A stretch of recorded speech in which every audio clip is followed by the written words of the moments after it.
Follow me with your shape-shifting smiles and I see you.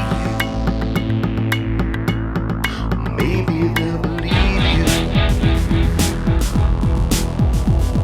Illuminati, a curved dawn trial, silver discs and hidden files, and we see you. We've got to believe you. Blast off. Blast off. Blast off. Blast off.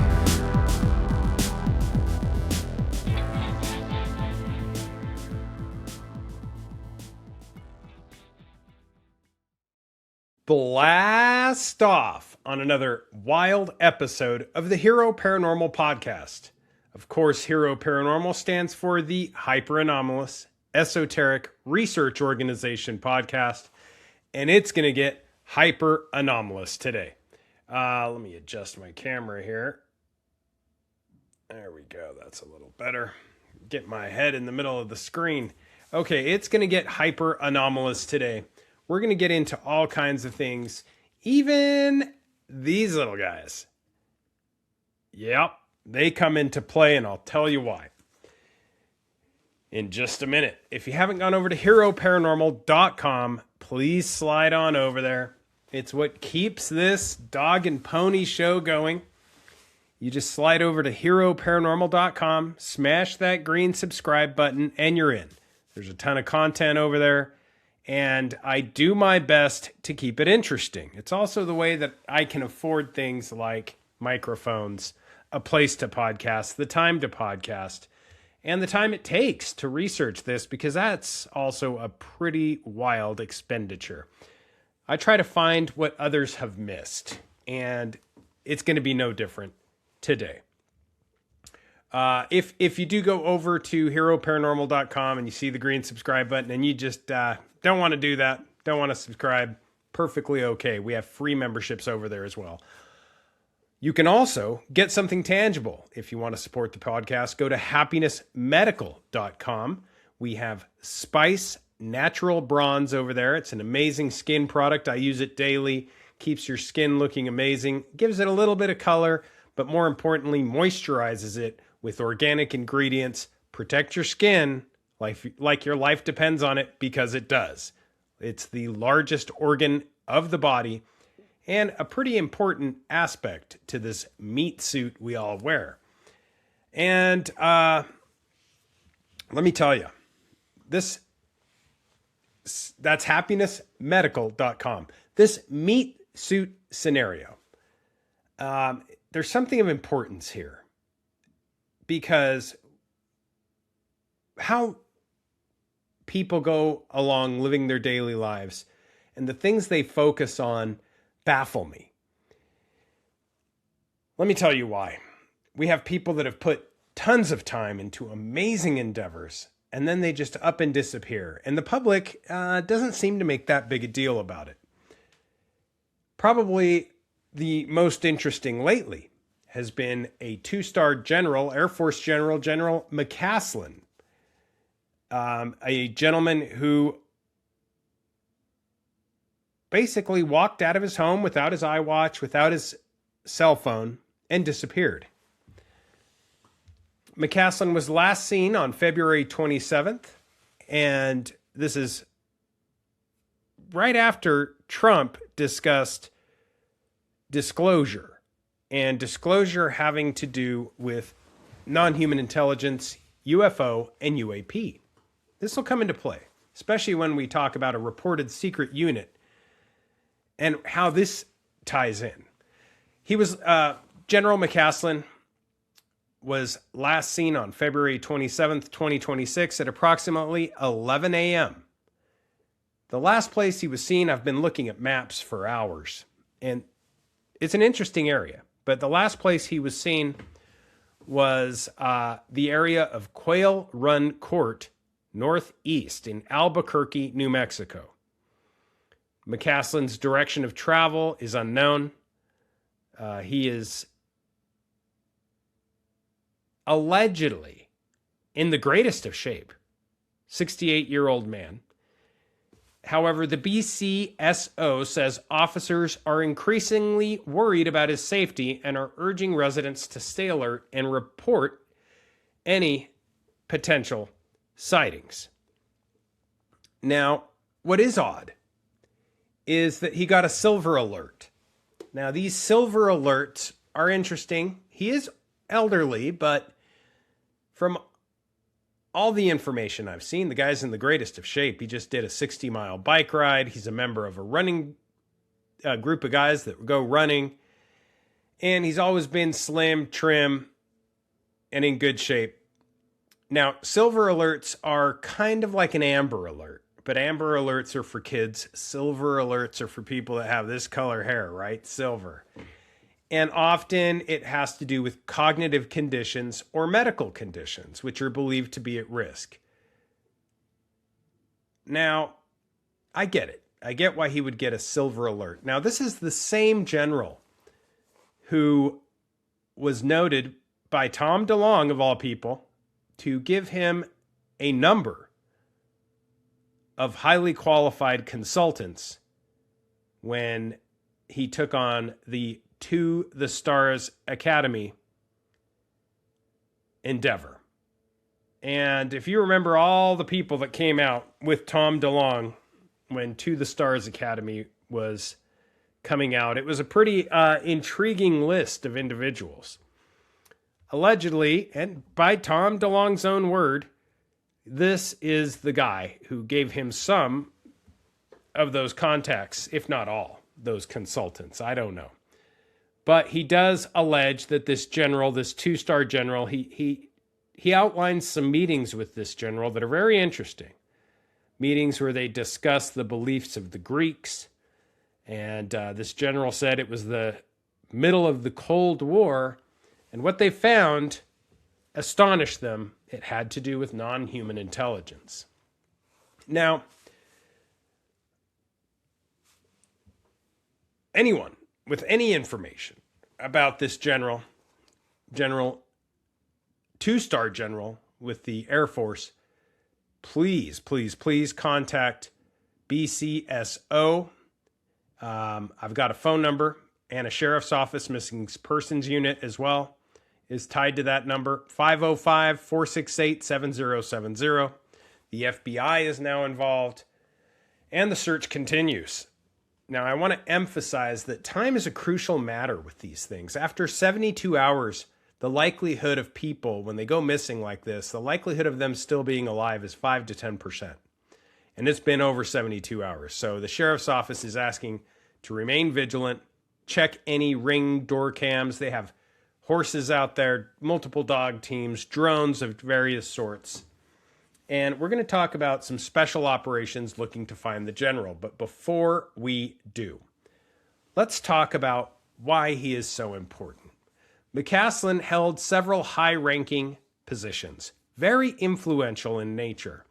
Positions with the U.S. Air Force in science, technology, space research. He was a commander at the Air Force Research Laboratory at Wright-Patterson Air Force Base. He oversaw a $2.2 billion science and technology portfolio. And additionally, he was involved with some other billion-dollar projects, some of which were customer-funded research and development projects. And his role extended out from there. He has been at a number of centers. In fact, he was out at Hill Air Force Base and the Ogden Air Logistics Center, the Space and Missile Systems Center, and of course, he had positions central to Air Force logistics and space system development. He also had Pentagon assignments and was serving as Director of Space Acquisition in the Office of the Secretary of the Air Force at one time, and subsequently as Director of Special Programs under the Undersecretary of Defense for Acquisition, Technology, and Logistics. Now, there is something odd. His Wikipedia page has been updated, and his name has been released with emails from John Podesta. This is the guy that worked with Hillary Clinton as well as others. He was Hillary Clinton's campaign chairman. And in these communications between Podesta and Tom DeLonge, he is, of course, the guitarist from Blink-182, and very prominent in the UFO field. If you're into ufology at all, you know about Tom DeLonge. DeLonge told Podesta that he'd been working with the general and that the retired general was offering him advice on how to move forward with UFO disclosure. Now, McCaslin had previously been in charge of the laboratory at Wright-Patterson Air Force Base where the Roswell wreckage was allegedly shipped. So this brings me to a key aspect of what's being reported, and that's the fact that there is this UFO, sorry if something fell over there is this UFO enigma that seems, this UFO related research that seems to be involved with all of this. And McCaslin not only understood what this entailed, but he played a pivotal role in potentially some of the release of the Pentagon's declassified UFO videos, allegedly alongside DeLonge. Now, if you've ever read the books Secret Machines, this is the kind of stuff we're talking about. A lot of this information allegedly came from General McCaslin, and unidentified aerial phenomena is riddled within those books. These are works of fiction, but allegedly they, according to many, they tell the truth in a novel sort of way. Like, interesting reads. All right. This brings us to some information I've come across. I have people in the field. In fact, I was just talking to somebody that has an inside line on this. And they mentioned that the Office of Global Access, the OGA, may be involved. Now, what is this? Well, this is huge, is what this is. The Office of Global Access is a reportedly secret unit within the Central Intelligence Agency's CIA Science and Technology Directorate, allegedly responsible for identifying, recovering, and managing non-human or crashed unidentified aerial phenomena worldwide. They operate in secret, kind of like the Men in Black, and they've been operating since at least 2003. They work with special operations forces to secure materials and craft. Now, when it comes to UFO retrieval, reports suggest that allegedly the OGA has retrieved at least 9 non-human craft. Some have been damaged, but some are intact. And the unit uses specialized, potentially advanced technology to detect cloaked craft, which is a big deal these days. Now, the secrecy around the OGA is highly classified. Sometimes it involves private aerospace contractors who have plausible deniability when it comes to retrieving these UAP. And especially these contractors become useful when it comes time for analysis. Projects like Kona Blue come to mind. That's a secret project, allegedly secret project, which has ties to, of course, the old Bigelow property, the Sherman Ranch, and a number of other things I can't name. Now, some reports have alleged that the OGA may have been renamed to the Transnational and Technology Mission Center to avoid detection, but I'm told that the OGA still serves in a limited capacity under that still old name, the Office of Global Access Entities. And these are alternative branches or arms of the octopus, if you want to think it is an octopus, that it has arms everywhere. These are games of plausible deniability where you want to change your name as often as possible.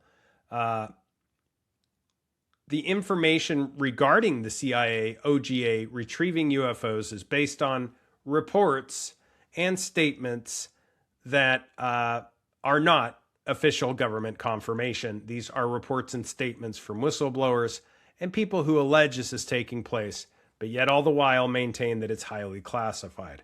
So keep that in mind. Now, I want to jump to the next important portion of this, which is the fact that Neil McCaslin's wife posted on X. So this two-star general's wife, this two-star general that may have been involved with all things that are highly classified when it comes to non-human intelligence, his wife posted. And I'm going to read this X post. Her name is Susan McCaslin Wilkerson. She said, Neil McCaslin has now been missing for 1 week. There has been no indication whatsoever of where he might be. There have been dozens of searchers on foot, both official and friends, and neighbors of Neil's, who coordinate with the official sources. There have also been horseback searches, drones with different capabilities, helicopters, 3 different types of search dogs, neighborhood canvassing and looking for ring of wildlife videos, game, you get the idea. Organizations involved are the BCSO, that stands for Bernalillo County Sheriff's Office, which is the lead organization, Albuquerque Field Office of the FBI, New Mexico State Search and Rescue, Albuquerque Mountain Rescue, Air Force Office of Special Investigations, that's the OSI, Albuquerque Police Department, and maybe others of which I am unaware. I am so grateful to one and all for their unflagging, dedicated efforts and support. I would like to take this opportunity to dispel some of the misinformation circulating about Neil and his disappearance, mostly from uninformed media sources. Number 1, the initial silver alert from BCSO mentioned medical conditions, some of which have taken to mean Alzheimer's. Neil is at some risk, but not from dementia. He was not confused or disoriented. Number 2, so that's out of the way. Number 2, there was no concerning Friday morning telephone call to a close relative. I have been in contact with all his close relatives and some not so close ones. This is a complete fabrication. So that's out of the way. People have been online saying this happened, didn't happen. Number 3, it is true that when Neil was in the Air Force, he had access to some highly classified programs and information. He retired from the Air Force almost 13 years ago and has had only very commonly held clearance since. It seems quite unlikely that he was taken to extract very dated secrets from him. This is an interesting point because this is what many conspiracy theorists have alleged. So she talks about this. Let's move on. Number 4. It is true that Neil had a brief association with the UFO community through Tom DeLonge, former frontman for Blink-182 and founder of the organization To the Stars. Neil worked with Tom for a bit shortly after his Air Force retirement as an unpaid consultant on military and technical scientific matters to lend verisimilitude to Tom's fiction book and media archives. After the Russians hacked John Podesta's emails, there was less contact with Tom and the community pushing for the release of UFO information. This connection is not a reason for someone to abduct Neil. Neil does not have any special knowledge about the ET bodies and debris from the Roswell crash stored at Wright-Patterson. Interesting that she would say that. Then she moves on to say, though at this point, with absolutely no sign of him, maybe the best hypothesis is that aliens beamed him up to the mothership. You heard that right. Let me read that one more time. Though at this point, with absolutely no sign of him, maybe the best hypothesis is that aliens beamed him up to the mothership. Now, there's a few things in that sentence that I want to point to, but the most important is the word beam, because we are finding as we look at these highly secret units that the word dematerialization comes up over and over again. There is a quantum tunneling that is pointed to as a way of travel, a jumping, if you will, from one place to the next. And beam me up, Scotty, that term that is used in Star Trek, is not by accident. In fact, I would argue that Star Trek, specifically Gene Roddenberry, had access to government information that was being ceded to him as a form of predictive programming. And I know that sounds crazy, but as we look at the science of today, concurrently, we know for a fact with many of these special units that, for example, have secured materials that deal with unidentified aerial phenomena worldwide, and those responsible, allegedly, for this type of travel use dematerialization and materialization and quantum tunneling and the word beam or beam jumping often. So this is interesting that she would say aliens beamed him up to the mothership. Let's move on. However, no sightings of a mothership hovering above the Sandia Mountains have been reported. Now, this is a big one. We have all heard of the Sandia Base. Now, at my presentation at the Moon Lake Gathering in Utah, a gentleman stood up, and this was specifically at the presentation on the Las Vegas aliens that were in the backyard of the Kenmore family. And this was big news. These are aliens that popped into this family's backyard right during the window of Walpurgis night. Beltane and Walpurgis night share a 1 hour window where allegedly these entities from beyond the veil are more easily traversing, beaming, quantum tunneling, or jumping to this reality and back. So this is special knowledge. But she brings up the Sandia Mountains. No mothership hovering above the Sandia Mountains. Now, after I got done with this presentation at the Moon Lake Gathering, an in-depth presentation on the Las Vegas aliens and talking to neighbors and what I believe transpired, I had a number of things that I mentioned. And a gentleman stood up. We had kind of an open mic where we passed the microphone around. Highly recommend anybody that hasn't gone to the Moon Lake Gathering, check it out. We passed a microphone around and a gentleman stood up right in the middle of the audience. And he said, "I have a neural implant. My wife works for a deep underground military base in the Sandia Mountains. And everything you said is just correct. And I know this because of the work that I've done with this neural implant." Now, I'm going to be talking about a massive, massive contract of over $12 billion in just a moment. And this is going to get into UFO-related research, official records, neural implants, and some other things. Okay. Specifically, the fact that this has to do with aliens, non-human intelligence, or whatever you want to call these messengers from somewhere else.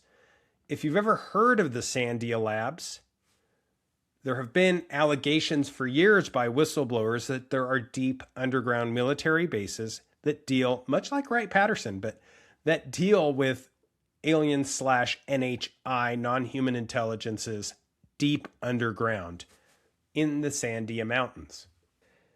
Now, I want to read an email, a very important email. This email was from Tom DeLonge to John Podesta. I'm going to pop an image of this email on the screen here. and read along. The subject is General McCasland. See that? He says, he mentioned he's a skeptic. He's not.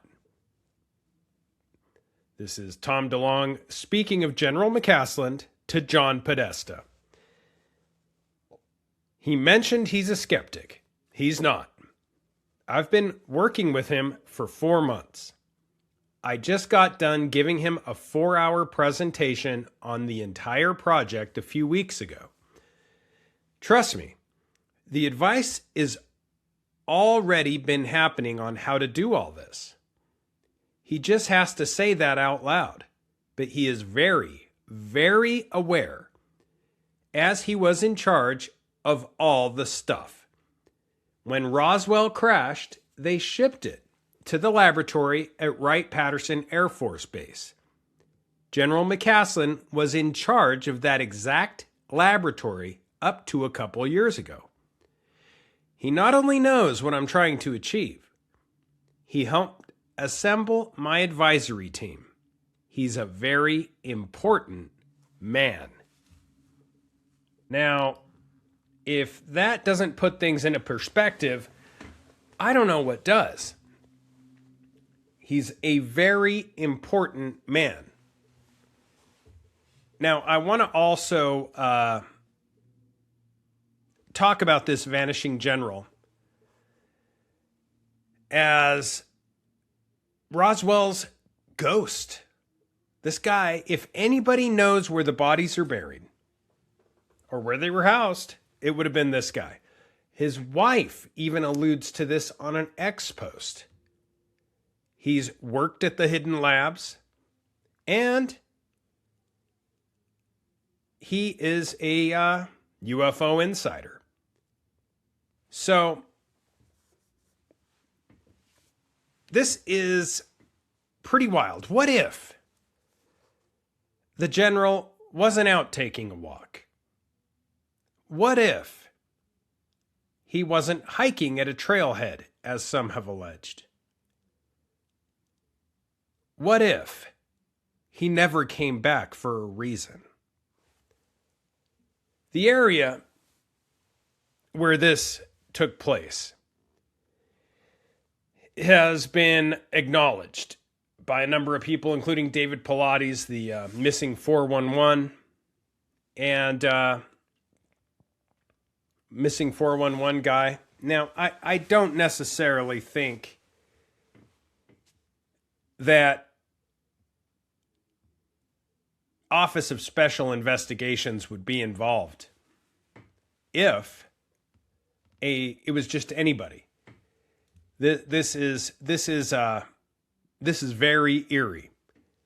Now, I also want to touch base on something else that has been eating my lunch, so to speak, and that's this larger, much larger, insanely massive government contract that not just billions are going to get thrown around, okay? And on this podcast and on others, you're going to hear people talk about the billions of dollars in contracts that this guy oversaw. I have already mentioned some out of the Pentagon that were worth billions, but I'm about to mention one that's even bigger.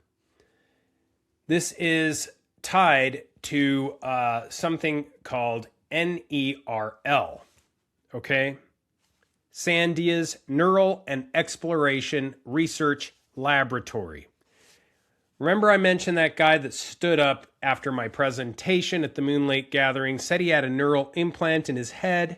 His wife worked for Sandia Labs.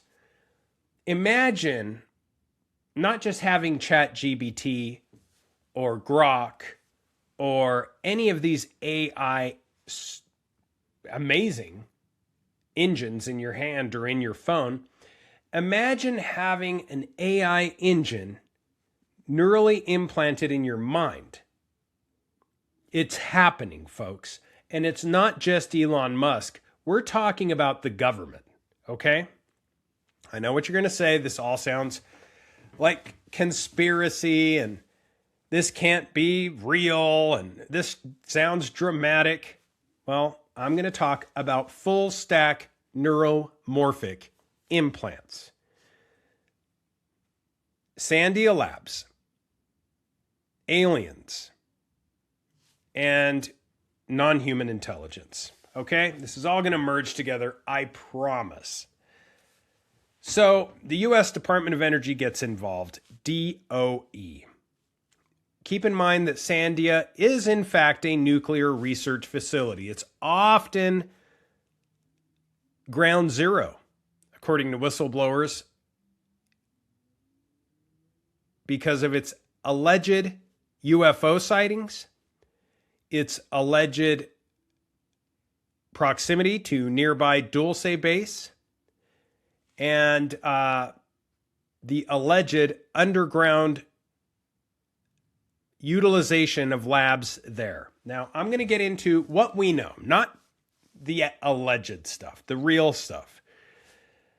You know, I'm going to connect Sandia National Laboratories to extraterrestrial life, to alien technologies, the U.S. Department of Energy, and Sandia's Neural Exploration and Research Laboratory, which enables researchers to explore the boundaries of neural computation.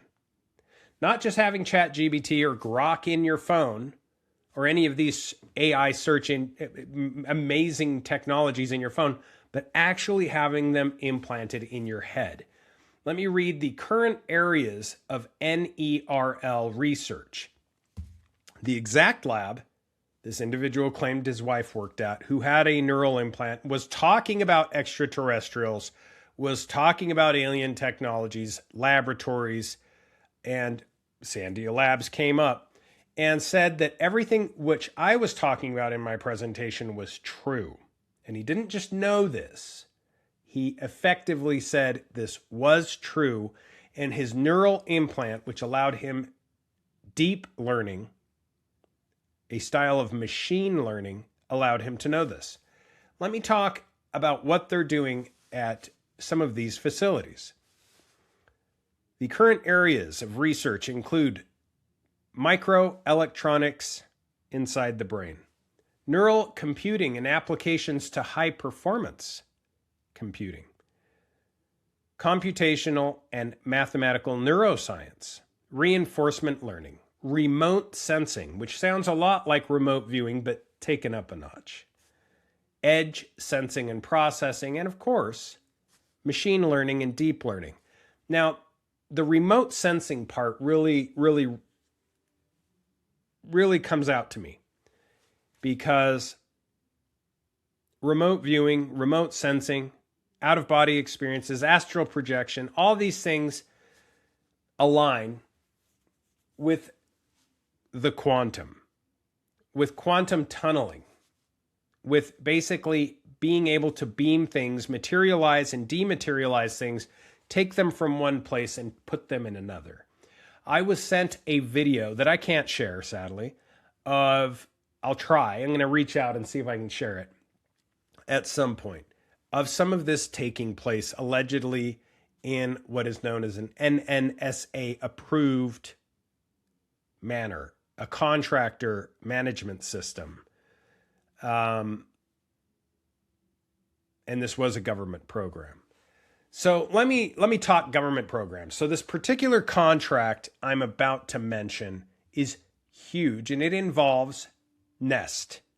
Many of you have heard me talk about NEST before, in my opinion, and the opinion of people I've talked to. NEST is very important. This is a division of the Department of Energy. It's known as the Nuclear Emergency Search Team. Okay? Whistleblowers have in fact come out and alleged that NEST is sort of the umbrella that the new Men in Black work and operate under, for reasons of regulation, accountability, and in accordance with the contractors. So this is a way to incorporate all of our best people. In Men in Black, they always say the best of the best of the best. you can incorporate everybody under an umbrella of the Department of Energy, but specifically this response group known as NEST, known as the Nuclear Emergency Search Team, is who are the best of the best of the best. Okay. Now, is it possible that some of them have this hardware implanted, these neural exploration implants in their minds? I believe it is. I mean, I saw a person literally stand up and talk to me, and he was very intelligent. In fact, I was overwhelmed with his intelligence. And I can only imagine having Grok or AI, ChatGPT software immediately accessible in a neural implant in my mind all day. I can't even imagine what that would be like. You would be so smart and have so much strategy that I believe you would be literally a weapon. You would be a weapon of extreme potential. Just these people would be, in my opinion, weapons.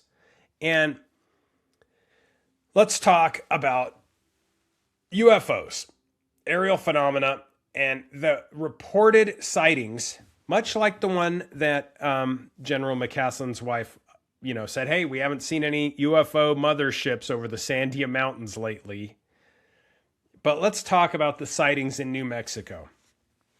There have been a number of sightings in the Sandia Labs area, and this is a massive laboratory. If you want to see some of the stuff that Sandia is up to, I highly recommend. I can't share them because these images are from inside a laboratory dealing with non-conventional energy sources. But if you look at them, you'll see what appear to be arcing Tesla coils all over inside the lab, tendrils of energy, literally diaspora of electrical charges all over these laboratories. It looks like something out of a Hollywood movie. If you look it up, just look up Sandia Labs, non-conventional energy laboratories. And this isn't even getting into the NERL hardware division, the neuromorphic hardware platforms that are being used for comparative exploration. Okay. Now, Sandia is a big deal. This DeLong-Podesta connection is a big deal. The Roswell wreckage and potential biologics or alien bodies being housed in some of the places like Wright-Patterson, some of the places that this general oversaw these programs, this is a big deal. The fact that Project Blue Book investigations concluded there is no small thing at all. Sandia Labs had the Project Blue Book investigations into UFOs conclude there. And of course, when it was concluded, there was no evidence of extraterrestrial vehicles or advanced unexplained technology, according to the official narrative. In summary, we get this a lot with Arrow, with Project Blue Book, any of these teams that are hired by the government to investigate themselves and look into secretive non-human intelligence / exotic propulsion systems, craft, UFOs, UAPs. They always seem to get the same answer, which is nothing.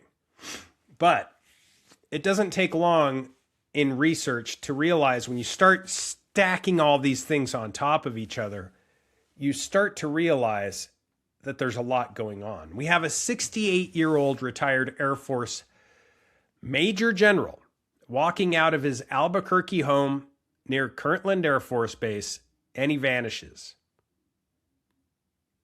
Vanishes. Gone. Got to take a sip of this coffee. My brain, I need my neural implant. Really nice guy from everything I've heard. I've talked to people who know the guy, and really nice guy.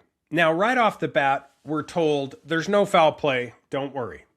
Or at least we don't suspect any. There's no body, right? We haven't found a body. The 72 hours have come and gone.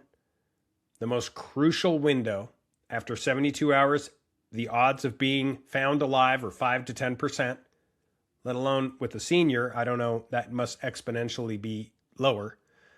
But there's no body. Again, we're told, move along. There's no body.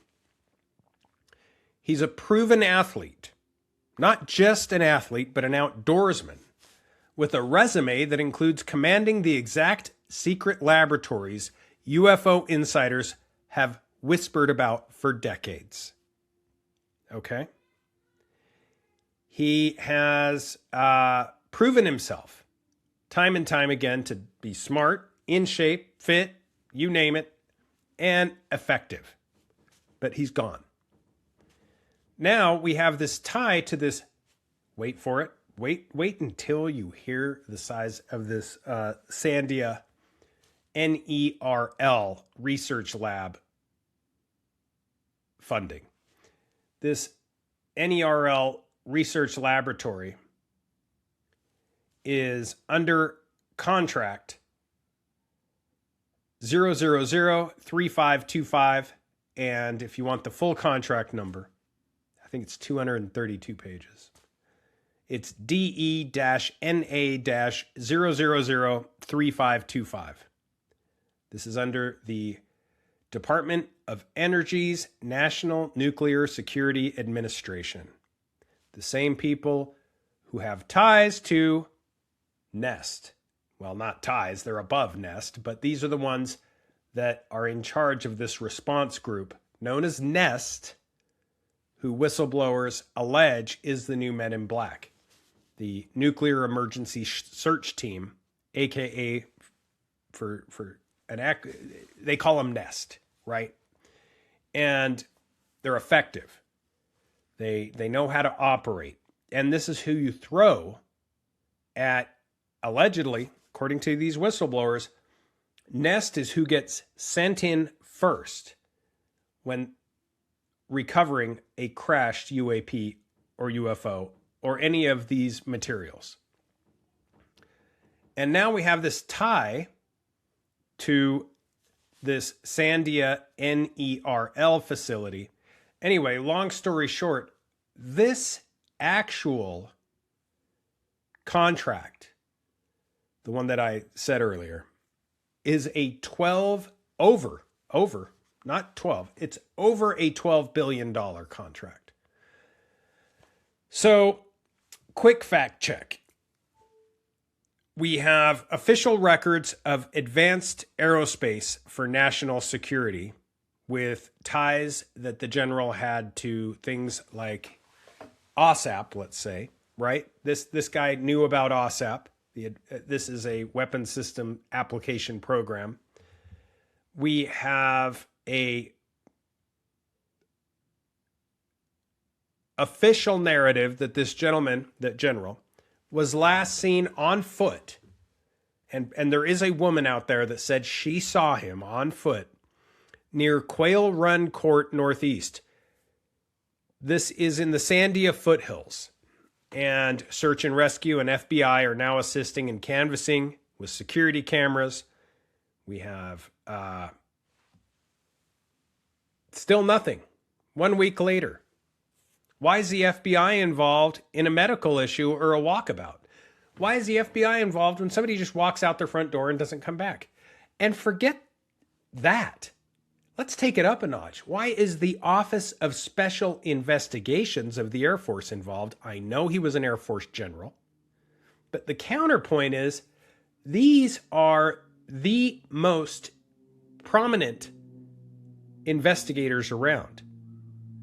I can name names, but I won't, of OSI agents. I actually have an OSI patch here. I'm going to grab it really quick. This is cool.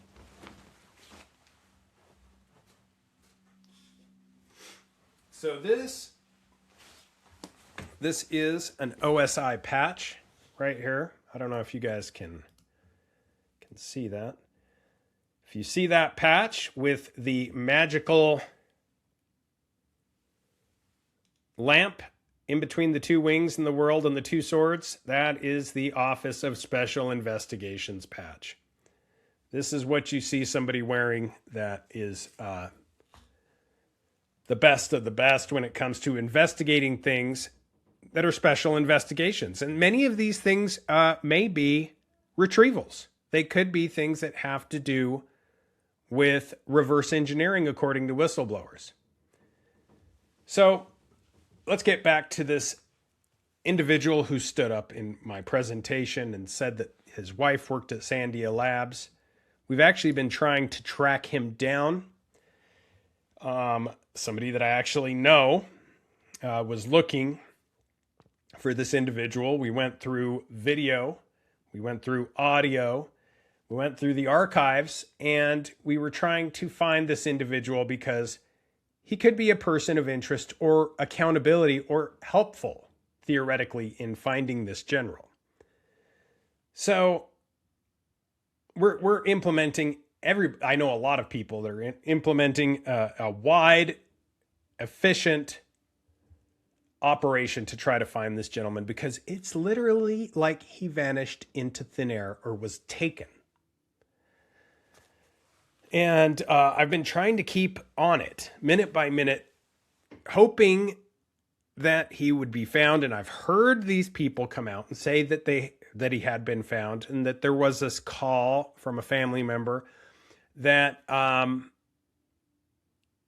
all of these things. I'm very, very aware of all the material. But I want to jump into the UFO files. I think that these are very important for context and how they tie into places that are now using neural implants. These are scientific laboratories. Recently, Ross Coulthart had GATE, that is the Gifted and Talented Education System. He had a GATE person on who was experimented on as a child. Ross Coulthart talked to this guy. He had the credentials. And these are the types of things that I'm talking about. Similar to MK Ultra, but different, because they're looking for psionic assets. Not that MK Ultra wasn't, but they're looking for effective assets from a business and mission perspective. For example, they want people who can collaborate, people who can get into scenarios and integrate more effectively and efficiently. Maybe these neural implants help with that. They want people who are very aware of their surroundings, and maybe these neural implants help with that. This guy that stood up in my presentation, I was shocked at what seemed to be his intelligence of just about anything as he participated in the conversation. So we have the Department of Energy as a parent organization. We now have the reality of Sandia Labs, and of course the allegation that and conspiracy that there's non-human intelligence involved. We have this neural implant hardware scenario that this individual mentioned. We've established that there's an oversight entity, not just the Department of Energy. We have Office of Special Investigations involved. We have massive contracts that are tied to this person. We have, according to many, and hey, not me, but according to many, let's be honest, McCaslin never confirmed or denied anything, which is a big deal. According to Tom DeLonge, the guy knew a lot about a lot. And he explicitly never said that he worked on crash retrievals or extraterrestrial reverse engineering.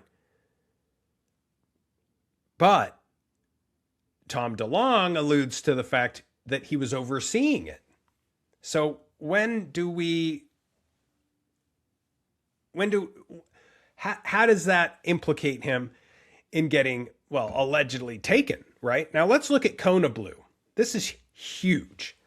There's all the Roswell stories that these crashed craft and bodies allegedly went to a laboratory that he was overseeing. That's the allegation. We have ATIP, the Advanced Aerial Threat Identification Program, which is tied to OSAP the Advanced Aerial Weapon System Application Program. We have Grush's testimony talking about biologics. We have Arrow, which in 2024 came out with historic record reports. Of course, much like Project Blue Book, little Freudian slip there for what's going on right now. Along with Project Blue Book, we have no verifiable evidence. Arrow's 2024 record report had no verifiable evidence, according to Kirkpatrick, of reverse engineered alien tech. And they rejected Kona Blue, which that's a whole other podcast. We have Kirtland base nearby. We have Wright-Patterson repeatedly surfacing in whistleblower circles as an alleged special access program hub. Of course, this general, up until 13 years ago, I think his wife said, was in charge of many of the more secretive programs that could have allegedly been tied to this. And we have Pentagon statements. Nothing's going on here. Move along. It's a lot like this search for the general.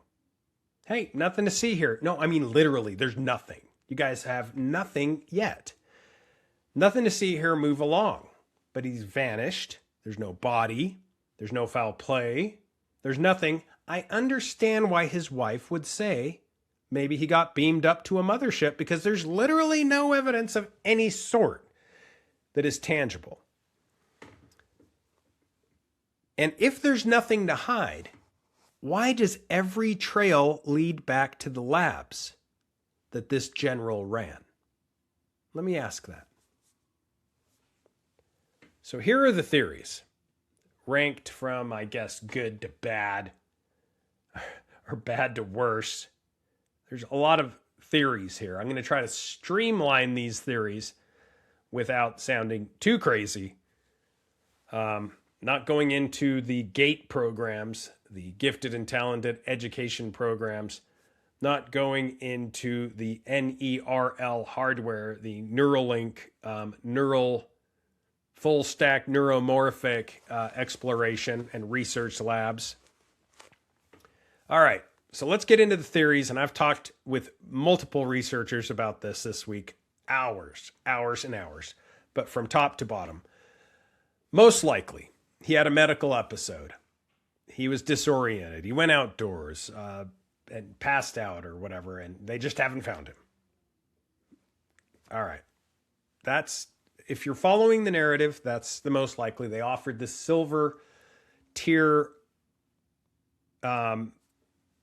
silver alert on him. So that's what they're kind of, at least the narrative is sort of feeding the public, right? Now let's talk about the second theory, that this has to do with classified knowledge, that he was targeted. The timing is crazy. We're in the middle of World War III. We had Trump talking about disclosure literally the week before. And let me pull that up here for you. Okay, so here's this post by Donald Trump. Based on the tremendous interest shown, I will be directing the Secretary of War and other relevant departments and agencies to begin the process of identifying and releasing government files related to alien and extraterrestrial life, unidentified aerial phenomena, and unidentified flying objects, and any and all information connected to these highly complex but extremely interesting and important matters. God bless America.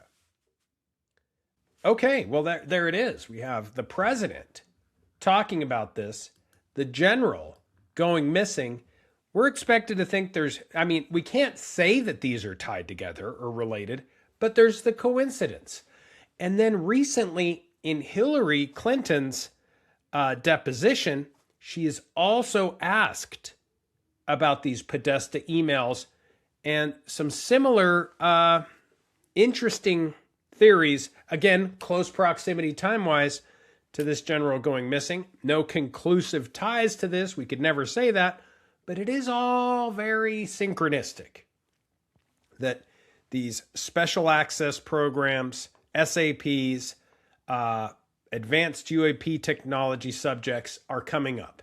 And I want to get back to, it's not just NEST, not just the new Men in Black, but the Office of Global Access, this alleged UFO retrieval subgroup that works potentially, if the allegations of these whistleblowers are true, that work on UFO crash retrievals.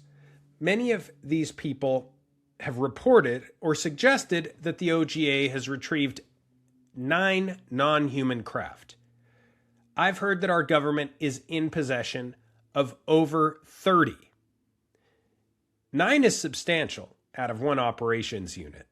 So the secrecy around this stuff makes sense. Why this is all classified and why there's such a push for disclosure. Now, when people have come out with things like Kona Blue, and I could get into the word blue and how that ties to current programs and projects, of which 2 major ones are still being accomplished, I should say, in close proximity of space. Okay, I'm going to just stop for a second. Okay, I'm talking too much. Okay, so let's get back to Kona Blue. Kona Blue, a proposed highly confidential Department of Homeland Security special access program designed to investigate and retrieve non-human biologics. Yeah, we're talking non-human biologics and advanced UAP technology, allegedly was directly connected to research following the ATIP program, which has ties to the Sherman Ranch, the Bigelow Ranch, the area surrounding it, and believe it or not, 2 current projects, allegedly, and studies around said properties. Okay? It was designated, meaning Kona Blue, to continue the work on anomalous phenomena, though it was ultimately not technically approved. If that makes any sense. Kind of a rogue implementation, potentially, according to whistleblowers and the allegations. Now, Kona Blue and its connection to the Uinta Basin. Here we go. This is where things get huge. As I said, I know of 2 current projects that are in the outlying, these particular areas, okay? These programs are aimed to officially research, retrieve, and analyze UAP, UFO technology, and potential non-human intelligence, allegedly. Documents have indicated that Kona Blue was allegedly a continuation of these research efforts and continues through other programs at the moment, other projects. These stemmed from intensive investigations at none other than the Uinta Basin of Utah. Now, the non-human biologics are specifically established as part of these programs. That's the same term that David Grush talked about, non-human biologics. And these biologics have been secured in a number of cases, allegedly, by people like David Grush. Now, it's not just the biological aspects, it's the anomalous materials, okay? When you're talking about at least 9 non-human craft, some damaged, 2 intact, allegedly, and operations that detect cloaked craft, you realize there could be a lot more going on than meets the eye. You can't trust your vision on these things. They're there whether we see them or not. And this is where psionics comes into play, and these potential connections to GATE programs, gifted and talented educational systems, experimentation, and neural implantation. Now, while it's formally, okay, these programs were formally there to investigate threat identification and then weapon systems applications. They are sometimes known as unacknowledged programs, and these continue to this day. These unacknowledged programs continue. They are prospect programs when they are not fully activated and sometimes not fully approved. So this is an interesting roundtable when you start to discuss why this is so intriguing. So we have non-human intelligence and the potential intervention by secret access programs into the study of these things. And all of the adjacent lore, right?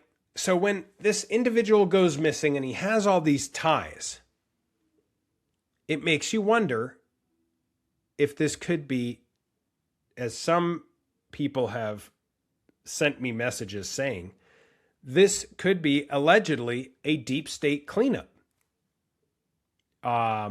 Podesta is someone who many would argue could be potentially part of the deep state. I'm not saying Podesta has anything to do with this, but I'm just saying the deep state is something that people, it was a conspiracy theory, then it came back, then it was gone again, now it's back again. All it really means is that you have a counter shadow government, right? You have things going on that are not acknowledged, right? They're under the cover of a number of covers. There's a lot of misinformation out there, disinformation out there. A lot of these OSI agents in the past, if you've ever watched Mirage Men, you know that disinformation and misinformation and counterintelligence is big business. Okay. That's what I'm getting into. So could this be a deep state cleanup or a faked disappearance? Now, these are inconvenient if true. I'm not saying they are true, but these would be inconvenient if true, because that would mean that if you get to know too much, you are a liability, not an asset. I would argue McCaslin is an asset, but there is that potential that he could be a liability. 1 week missing, the FBI on the case, Office of Special Investigations on the case, AFOSI, and of course FBI on the case. And someone who worked with labs that have fueled over 80 years of UFO rumors.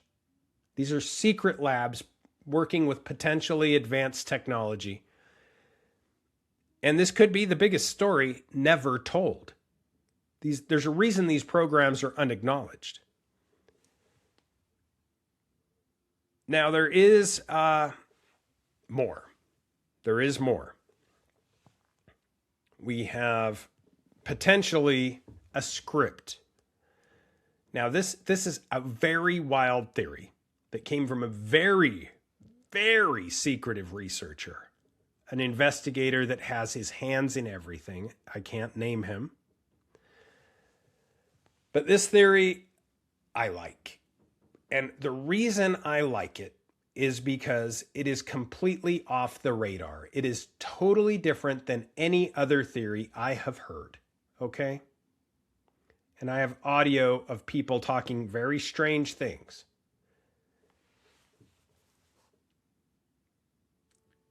Now, this researcher doesn't think the general is dead. He believed he may have been cloned or they were switching out his hacked implant. Now, this would sound far-fetched if it wasn't for close proximity to ties to things like NERL, Sandia Laboratories, rumors of secret underground bases utilizing neural implants.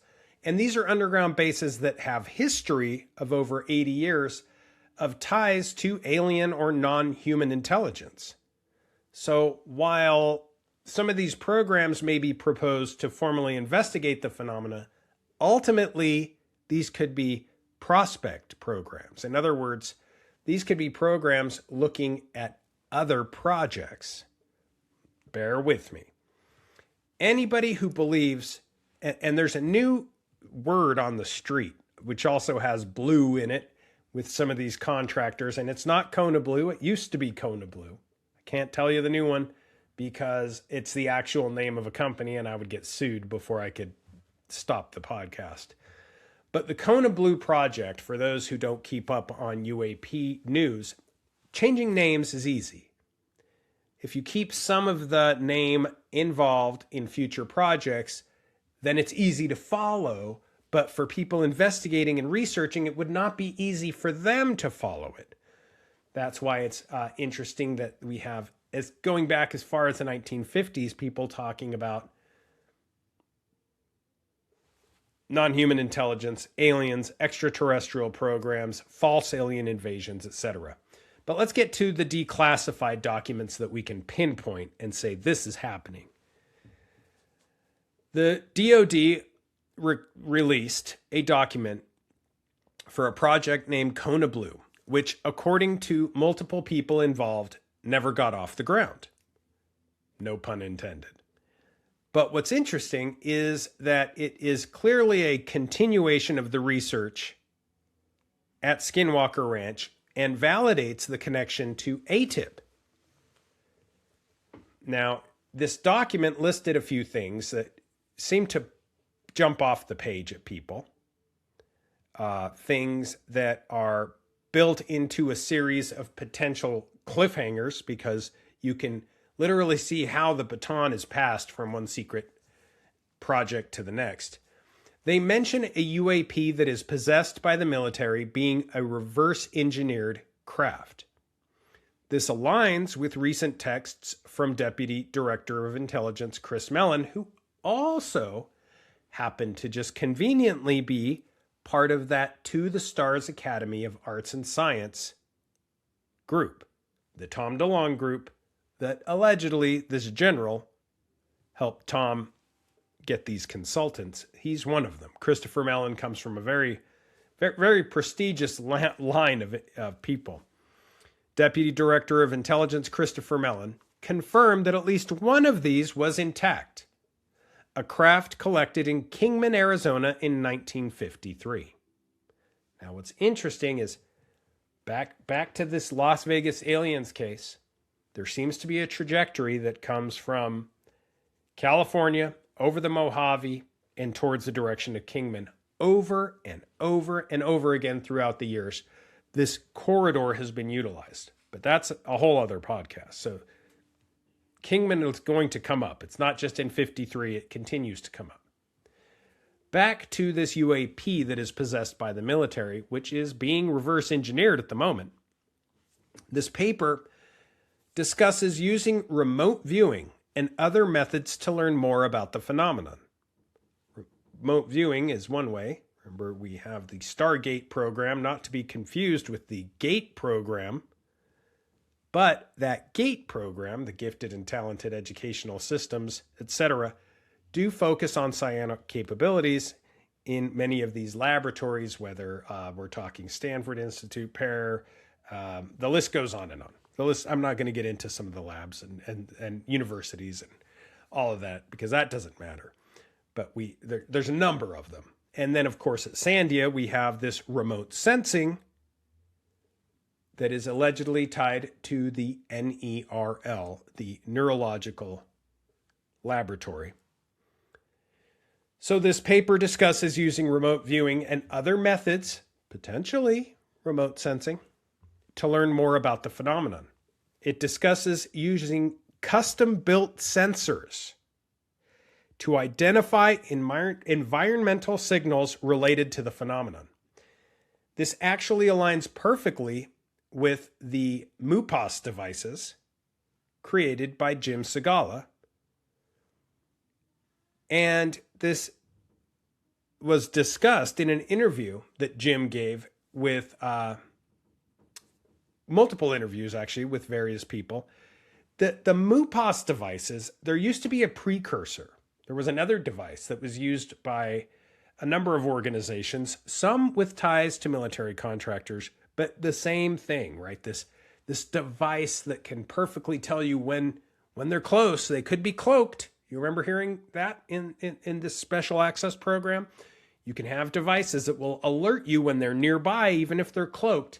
And that's when you pull in your psionic assets, your individuals, whether they're neurally implanted or not, whether they're remote sensing or remote viewing or utilizing the dog whistle, or there is also another technology involved with a built-in series of actuators that we've actually used out at Space Wolf Research. We like to call it the dog leash. But these things work. These MUPOS devices are throughout the Uinta Basin at this point. A lot of people have these out there. And there's other detectors out there that many have utilized. I've seen these in action. A number of people have MUPOS devices. The Utah MUFON director, Dustin Eskelsen, offered to put a MUPOS device out at Space Wolf Research. He has them in various locations. Jessica Blunt has MUPOS devices. A number of people, a lot of researchers in the Uinta Basin have Dr. Jim Segala's technologies out there. I've seen them utilized in a number of places, and this is one of the things being discussed in these documents, or at least similar technologies. Okay, so we know these things exist. These aren't just crazy conspiracy theories. Now, an area formerly heavily researched for around 15 years, which is mentioned in Kona Blue, is in fact the Uinta Basin of Utah.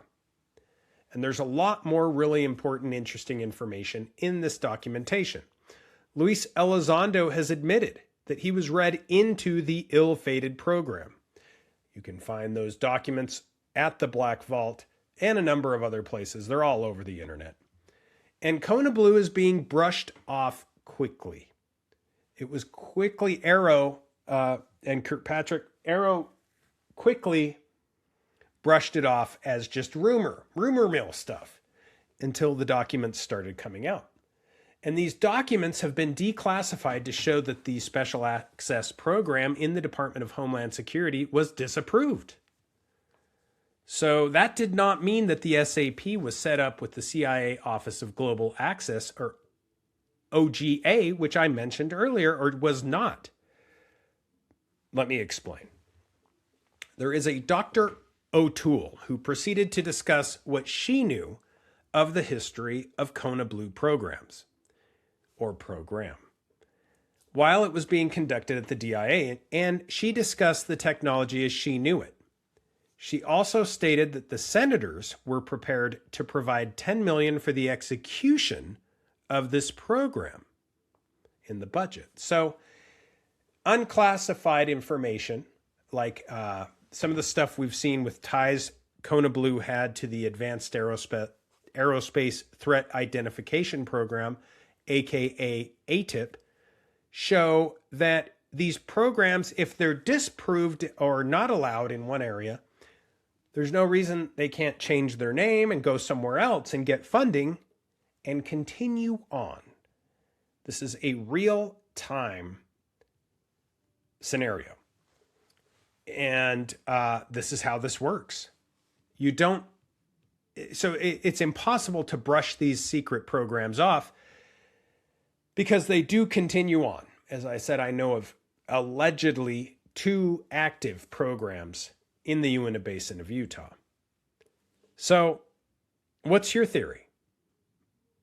Is it a wild theory? Is it as simple as this general just walking outside of his home without his Apple Watch or his cell phone and taking a nap behind a tree or a bush, and we haven't seen him for a week?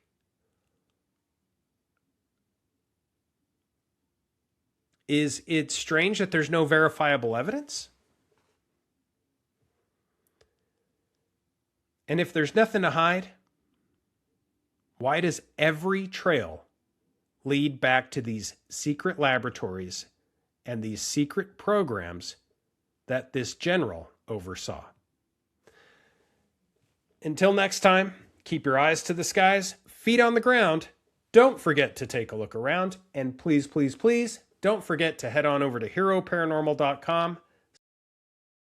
Smash that green subscribe button. Thank you for listening in. Have a very blessed Saturday. Hypo-Esoteric Research Organization. Hero Paranormal always setting up the pace, man. Crop circle tipping, Illuminati still tripping. Making those ears perk up, gonna make you question your earth. You better. Mystery bloodlines and secret society. Creepy shapeshifter says, come sit beside me. Yeah, cozy on up. So what's with all this spiral? Acting like UFOs. Say what? So Bigfoot and Space Wolf tiptoe through the dark. Third eye blinding, tune in and blast off, blast off. Blast off, baby. Blast off.